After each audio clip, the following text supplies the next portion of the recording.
Hello, my dear friends. This video will cover everything that you need to confidently begin your Kundalini yoga practice. My name is Alecia, and it is my intention to provide you with practices that are going to help you elevate and align and step forward into the greatest joy in your life. So, there are a few things you need to know before beginning your practice. And we're going to go through all of them in this video so that when you're done watching, you are going to be able to connect and understand what's happening during your Kundalini yoga practice and to connect more deeply with your own inner energy. Now, when you do this, you begin to cultivate your own presence, your own beingness within you. And that is what's going to radiate out into your life and cause the most sustainable changes. All right, so let's dive right in. The first thing you need to understand is, what is Kundalini energy? So Kundalini means she who is coiled. This is energy that is terrestrial. That means it's connected to the earth. It's conscious. It has a will and determination of its own, and it's sentient. It is also divine. It exists in each and every one of us, coiled like a snake, represented by a snake throughout history at the base of our spine. Now you can find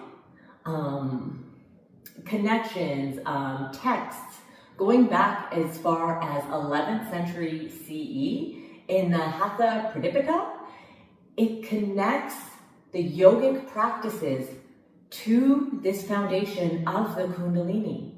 It is this energy that is supporting the human spirit.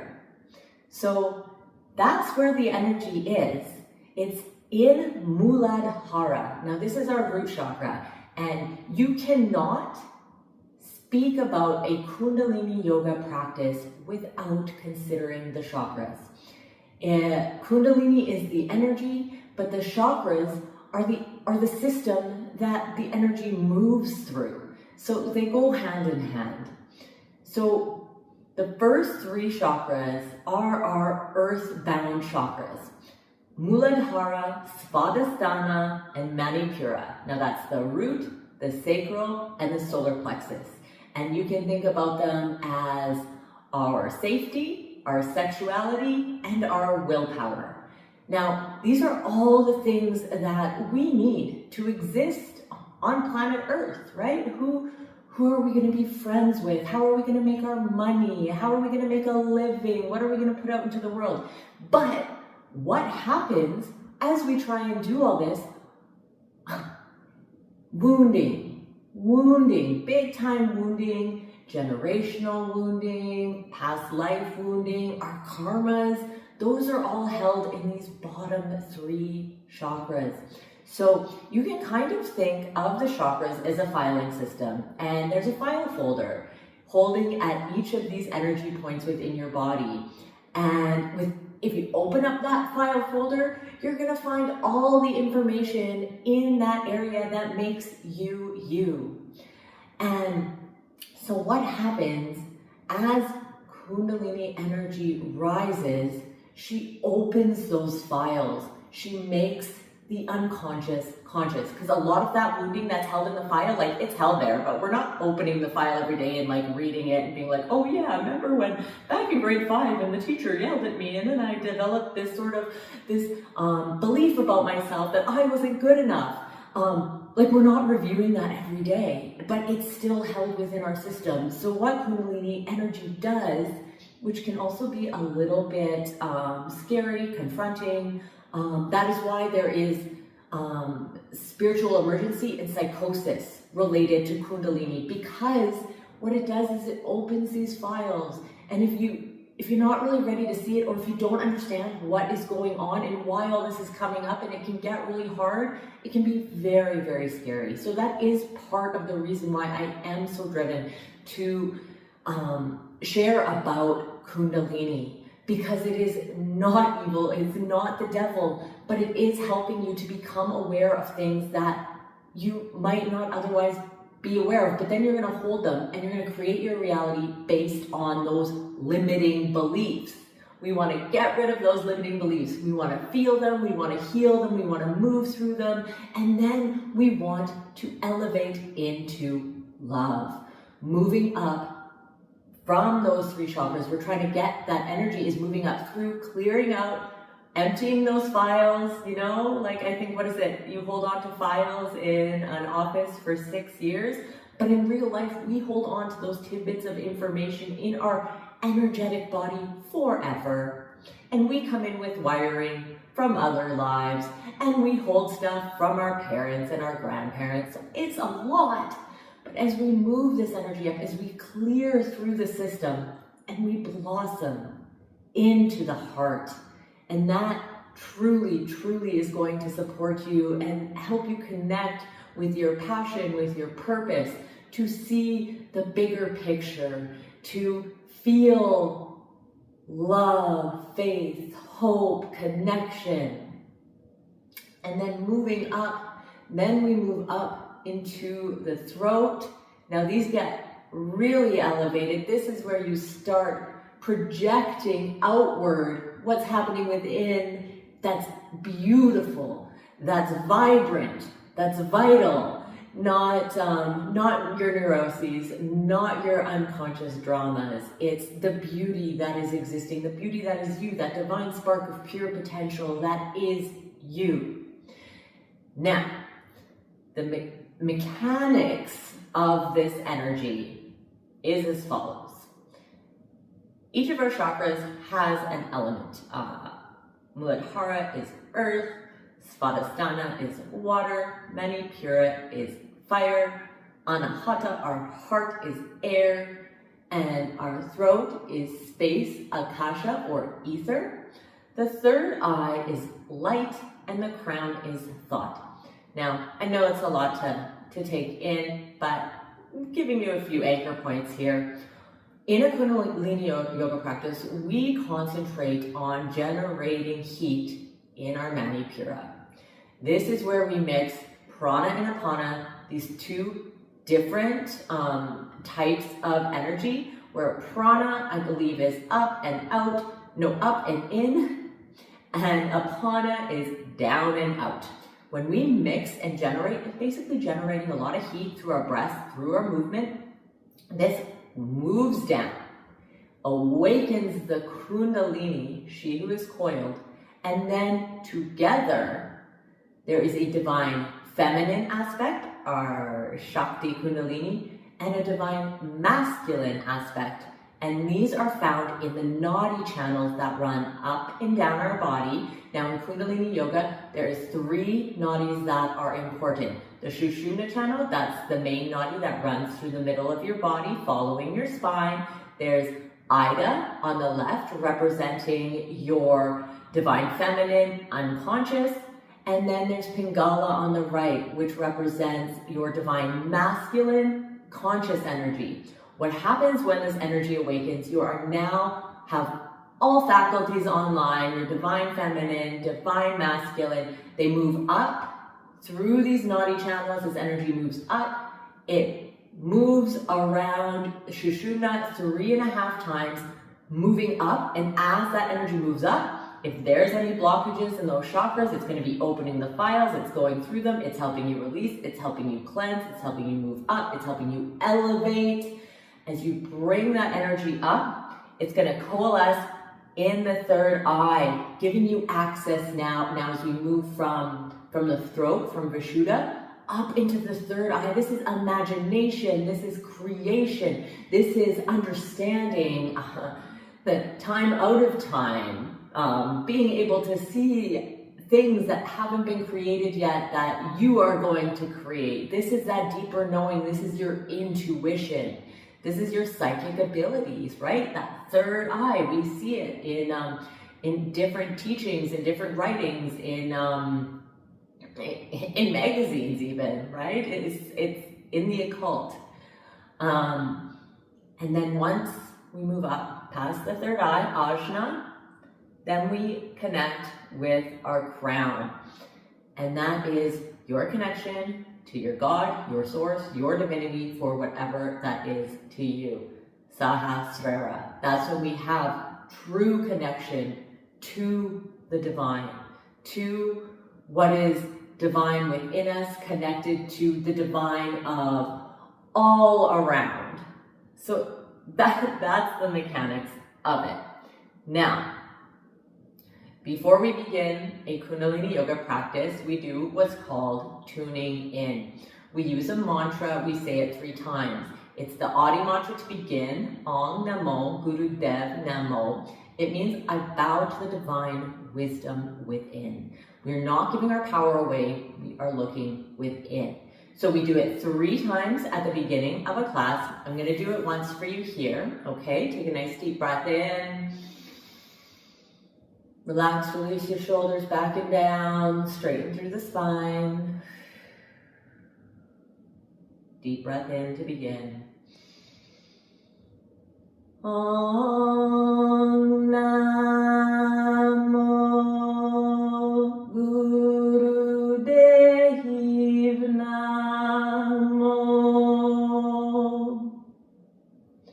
By doing this mantra at the beginning of the class, what we are doing is tuning in, tuning our body as a vessel for connecting to higher consciousness, to connecting to our higher consciousness. We're tuning our body like we tune an instrument, using our voice, using our breath, using our concentration. And then at the end of Kundalini yoga practice, we say the mantra Sat Nam. And I'll do it for you. We only do it once. Take a nice deep breath in. Sat Nam.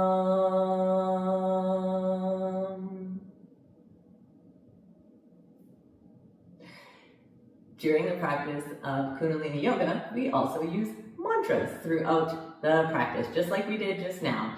And the idea of this is bringing your voice, which helps to connect with your throat chakra, which helps to soothe your nervous system, but it can also work as self-defense for my peeps out there with negative thoughts, with run-on thoughts, or those people that are always having, arguments with people that aren't in the room. You start bringing all this clutter in your mind, all this thoughts. We want to do stuff, we want to make plans, we want to have arguments, we want to, all of that. Okay, well let's streamline all that energy. Let's throw it into a mantra, okay? And sometimes most of us now can't just still our mind. What are you talking about? That's crazy, I got so much to do. Okay, but can we focus it into something that's a little more positive?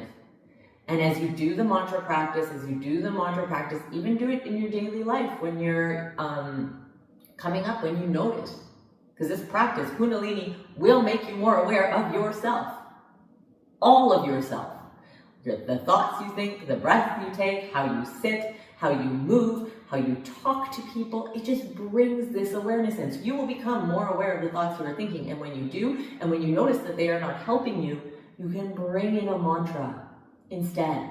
Give your mind something to do. Don't just tell it not to do something. Nobody likes to be told not what to do. Just give it something that's going to be supportive. All right, another thing that was really, really important for the practice of Kundalini yoga is considering the bandhas. So you have 3 bandhas. You can think of these like energetic intersections at the base of your spine, at your core, and at your neck. So at the base, we have Mula Bandha, and you connect to this by doing a little Kegel. I say contract your glutes. What you want to do is pull the energy up. Squish and pull the energy up. Uddiyana Bandha, right in your core, engage your core. Super simple. Engage your glutes, engage your core. Give yourself this nice big inner hug. Channel the energy all the way up. And what you do here is you tip your chin, connect with your neck lock, send the energy up into your third eye. Throughout the practice, we are going to do that a lot. We're going to take a moment, we're going to take a nice deep breath in, and we're going to squeeze our energy. This allows us to physically connect with that Kundalini energy through our intention, through our muscles, through our movement, and channeling it up through our body, through the chakras, into the third eye. Another thing that's really important is breath of fire. We do a lot of different breath practices in Kundalini Yoga, but the breath of fire is probably the most prominent, and it is the one I rely on most. So this is a quick panting breath, only in and out, only through the nose, as you pump your belly in on the inhale and let it release on the exhale. Now this can get moving really fast. And it's called breath of fire for a reason. It brings in the fire. It helps us to connect again to Manipura. And remember, we want to connect to Manipura. We want to get that generating so that the energy in there generates, shoots down, awakens the Kundalini. And we want to get that generated. It also works like if you think of like a forest fire coming in, cleaning out the land so then the new sprouts can grow. We do need to clean this out. We get energy stuck all over in our bodies. So this breath really helps us to connect to our prana and just move it all. Anything that's holding on to, move it through. So it looks like this. And we close our eyes, we focus on our third eye as we do this.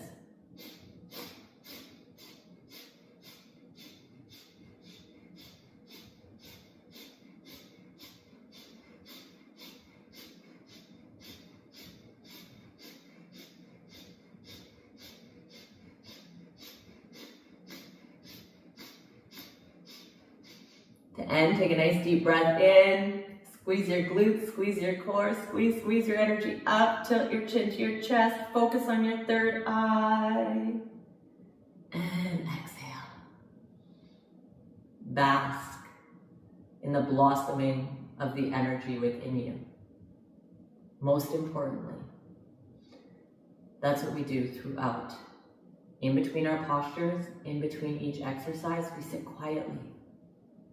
We notice, we bask in the beautiful blossoming of our energy body that is so subtle, that is so quiet.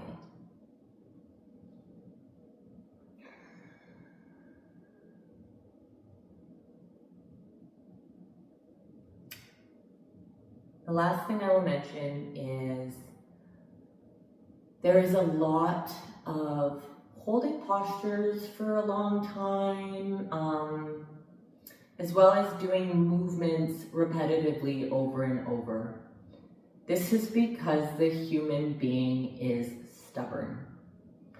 In order to affect change, we need to do things over and over again. As well as holding our arms above our head and holding certain postures for a longer duration that might be comfortable, allows other things to come bubbling up, allows maybe that file folder pops open and starts saying, you know, I'm not strong enough to do this. I should just put my arms down.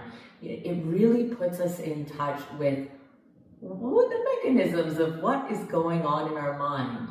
Because we might be sitting still, but we are definitely using a lot of energy, and we might be confronting parts of ourselves that might surprise us. But that's all part of the practice. That is why this is a practice for spiritual evolution, for soulful evolution, for connection to all that you are, to your entire being, and to help you to find patience for yourself, compassion for yourself, to open up that heart space, and to shine the light you are meant to shine in this world. All right, thank you so much. I hope you enjoy practicing Kundalini Yoga. Let's end with our closing mantra, Satnam. It means truth is my essence. Take a nice deep breath in. Exhale, relax your shoulders back and down, lengthen through the spine. Deep breath in. Sat Nam. Sat Nam.